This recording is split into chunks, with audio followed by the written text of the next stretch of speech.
nicaragüense tiene derecho a estar informado. Ahora, el podcast noticioso que te cuenta la realidad del país. Noticias, entrevistas, debates y lo más viral. Te lo contamos ahora. Bienvenidos al podcast de Artículo 66. Les saluda Marlin Balmaceda. Slish Villachica nos presenta un vistazo de los titulares que han marcado este día. Presidente electo de Costa Rica reevalúa el nombramiento del embajador en Nicaragua tras arremetida de Ortega contra sede de la OEA. Ortega decide devolver equipos inmobiliarios a la OEA tras condena internacional. Oposición pide a países del continente declarar ilegítimo al régimen de Ortega. En El Pulso abordamos la situación de los trabajadores nicaragüenses en ocasión al 1 de mayo. Iniciamos el podcast ahora, correspondiente a este viernes 29 de abril de 2022. Las 5 del día. Las noticias más importantes. El presidente electo de Costa Rica, Rodrigo Chávez, reconsideró el nombramiento de un embajador en Nicaragua después que el régimen de Daniel Ortega violara las normas diplomáticas al confiscar la sede de la Organización de Estados Americanos, OEA, ubicada en Managua. En conferencia de prensa, Chávez se retractó, señalando que su futuro gobierno solo estaba considerando la posibilidad del nombramiento. Escuchemos al mandatario electo. Nosotros no hemos dicho que vamos a nombrar un embajador en Nicaragua. Lo que el canciller dijo es que lo va a considerar. Entonces no tergiverse la verdad, porque yo no he dicho que va a poner un embajador en Nicaragua. Seguimos considerando la posibilidad. Obviamente el evento de haber sacado a la OEA de Nicaragua cambia la ecuación y cuando estemos listos hablaremos.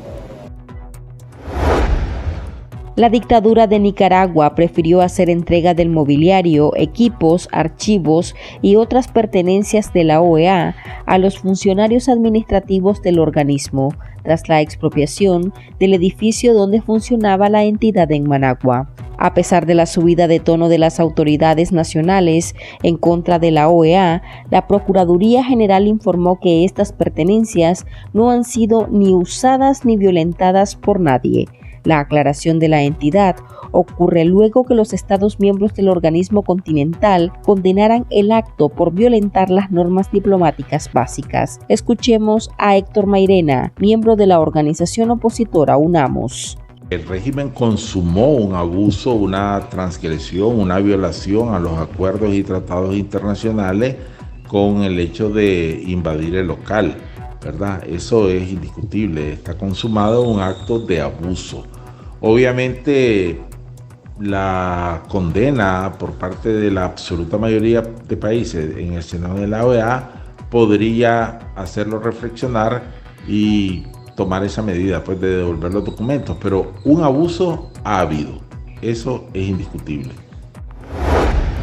Una veintena de organizaciones de la oposición nicaragüense pidieron a la OEA que convoque a una sesión extraordinaria de la Asamblea General para declarar ilegítimo al gobierno de Nicaragua y pedir la liberación de las personas presas políticas en el país en respuesta a la acometida del régimen de Ortega en contra del organismo en Managua. Mediante una carta enviada a la OEA, los opositores advirtieron que, de no reaccionar con firmeza, se estaría estableciendo una amenaza a la democracia de la región sin precedentes.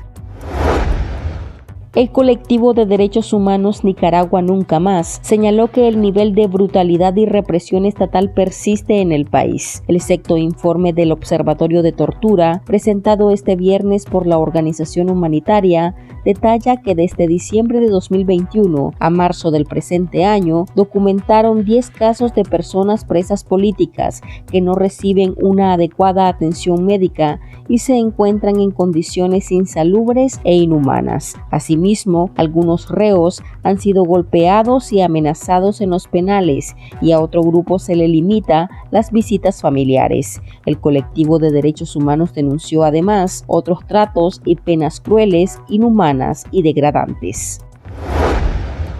Los empresarios y presos políticos Michael Gili y Álvaro Vargas fueron declarados culpables por el juez sandinista Ángel Giancarlos Fernández González. La Fiscalía del régimen solicitó 9 años de prisión para Álvaro Vargas por cometer supuesto menoscabo a la integridad nacional y 13 años para Michael Healy por supuesta conspiración para cometer menoscabo a la integridad nacional. El defensor de derechos humanos, Marcos Carmona, se exilió en Costa Rica, luego que el régimen cancelara la personalidad jurídica de la Comisión Permanente de Derechos Humanos, CPDH, la cual dirigía.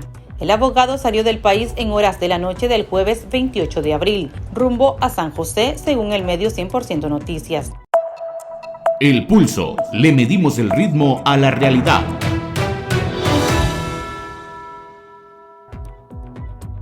Este 1 de mayo se conmemora el Día Internacional del Trabajador, bajo una dictadura que no permite siquiera las manifestaciones cívicas de los obreros independientes en las calles. ¿Cuál es la situación actual de los trabajadores nicaragüenses? Conversamos sobre el tema con el sindicalista Nilo Salazar, secretario de la Confederación General de Trabajadores Independientes, CGTI. Antes podíamos tal vez comer 2 tiempos de comida en el día la familia con los salarios que había. Ahora con dificultad que se come un tiempo de comida.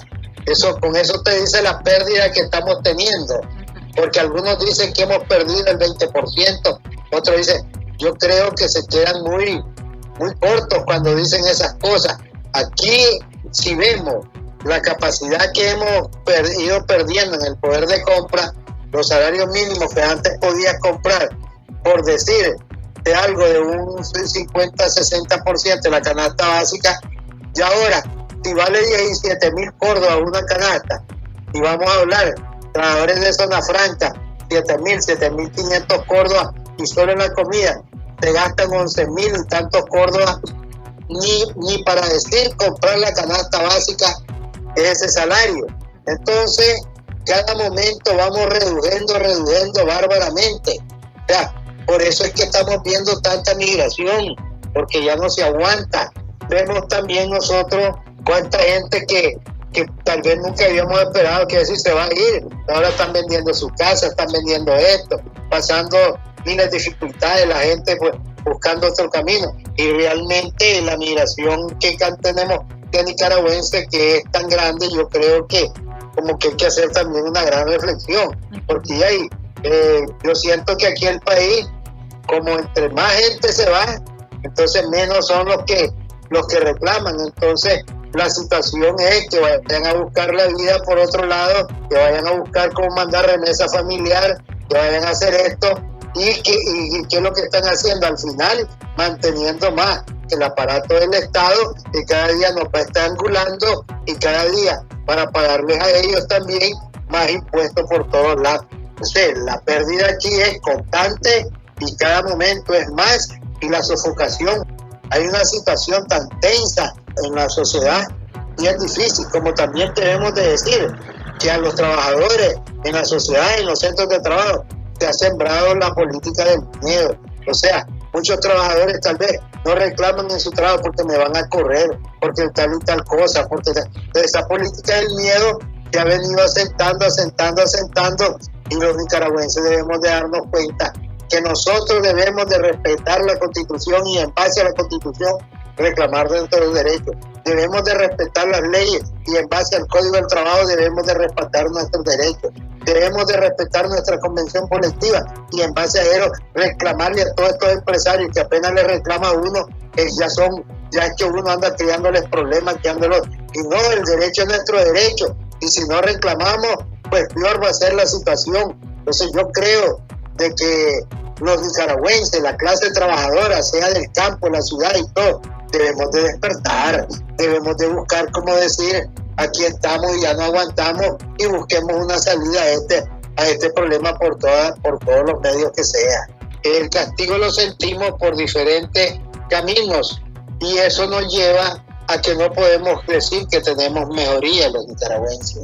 Siento que en los convenios colectivos hay mucho abuso.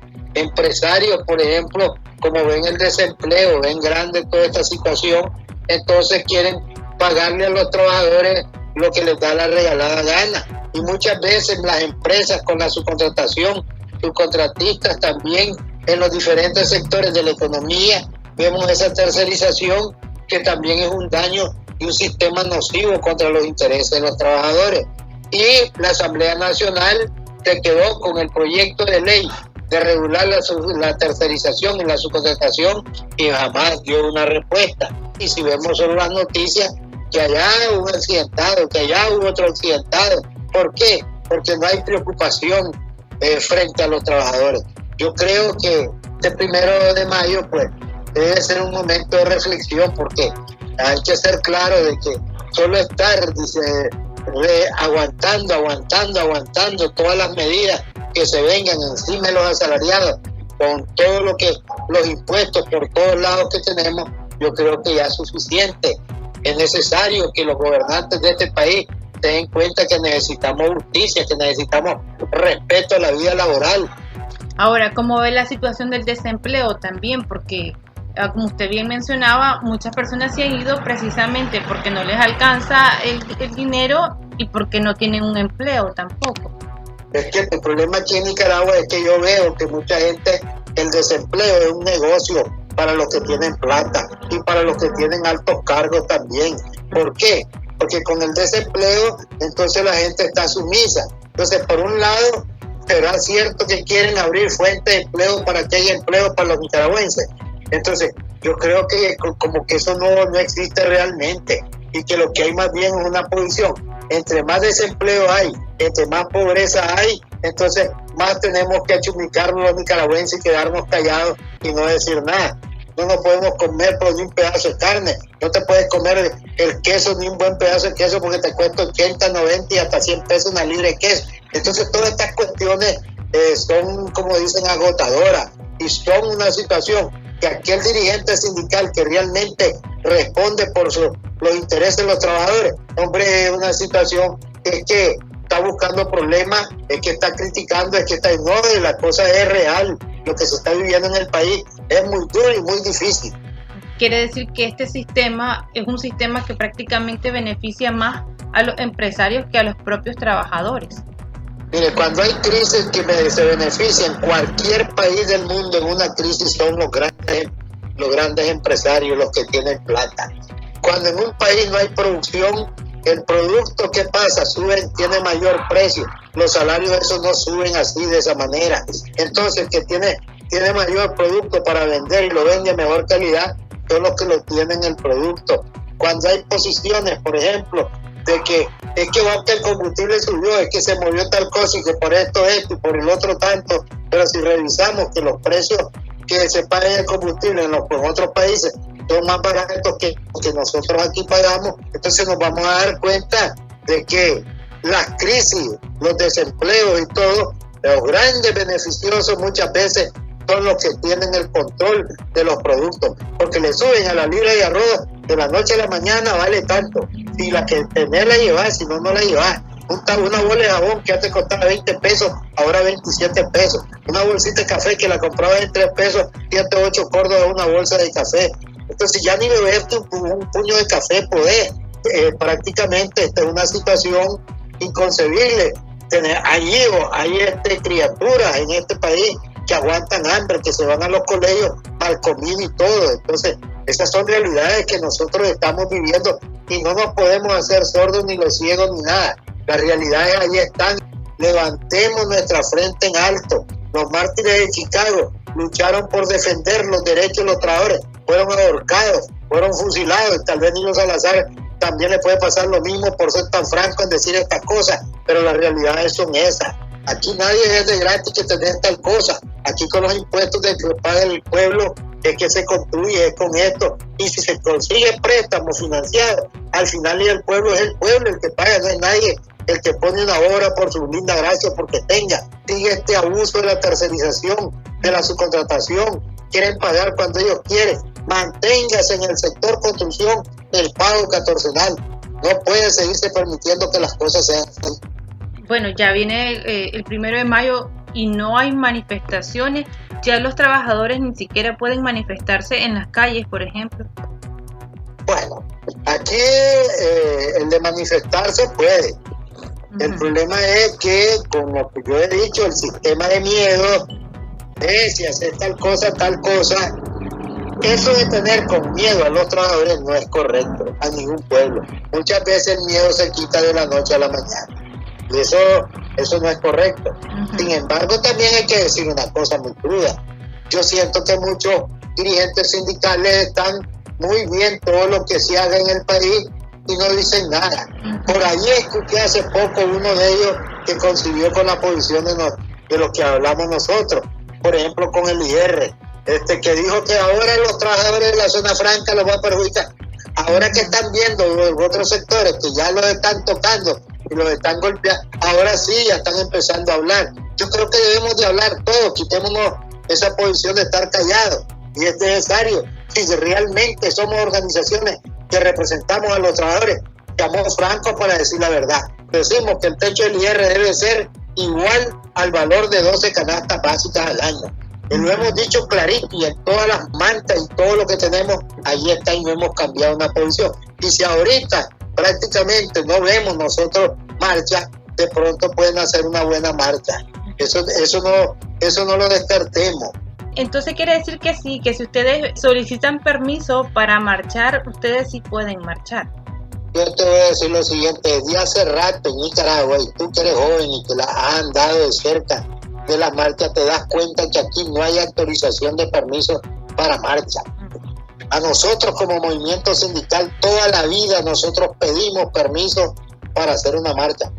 Ahora, de 3 años, 4 años para atrás, nada de permiso. Todavía en el 2017 tuvimos que irnos a una marcha sin permiso de la policía.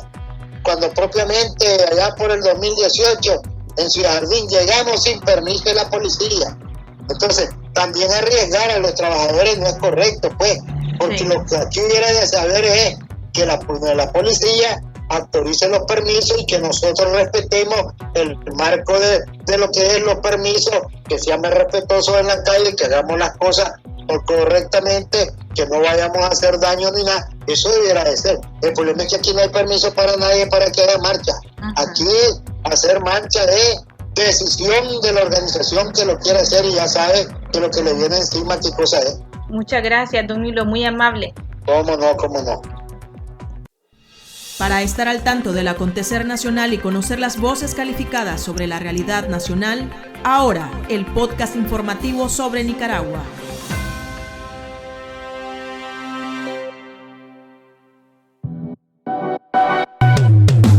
Tendencias, la viralidad de las redes sociales. El migrante nicaragüense Guillermo Antonio Torres Sánchez falleció la madrugada del jueves 28 de abril en un accidente de tránsito registrado en México. El hombre viajaba junto a su esposa, su hijo de 4 años y otros migrantes cuando la camioneta que los transportaba chocó contra un tráiler. La esposa e hijo del occiso se encuentran en estado delicado de salud en una clínica mexicana. Más de 100,000 nicaragüenses han salido del país desde el incremento de la represión en 2018. La mayoría se dirige a Costa Rica o Estados Unidos. Solo entre el 21 y el 24 de abril, las autoridades mexicanas interceptaron a más de 600 nicaragüenses que viajaban de manera irregular. Aquí termina el episodio de ahora de Artículo 66. Continúe informándose a través de nuestro sitio web www.articulo66.com. Síganos en nuestras redes sociales. Nos encuentra en Facebook, Twitter e Instagram. Y suscríbase a nuestro canal de YouTube. Hasta la próxima. La información veraz y de primera mano está ahora. No te perdás el podcast noticioso que te cuenta la realidad del país. Compartí y pasa la voz.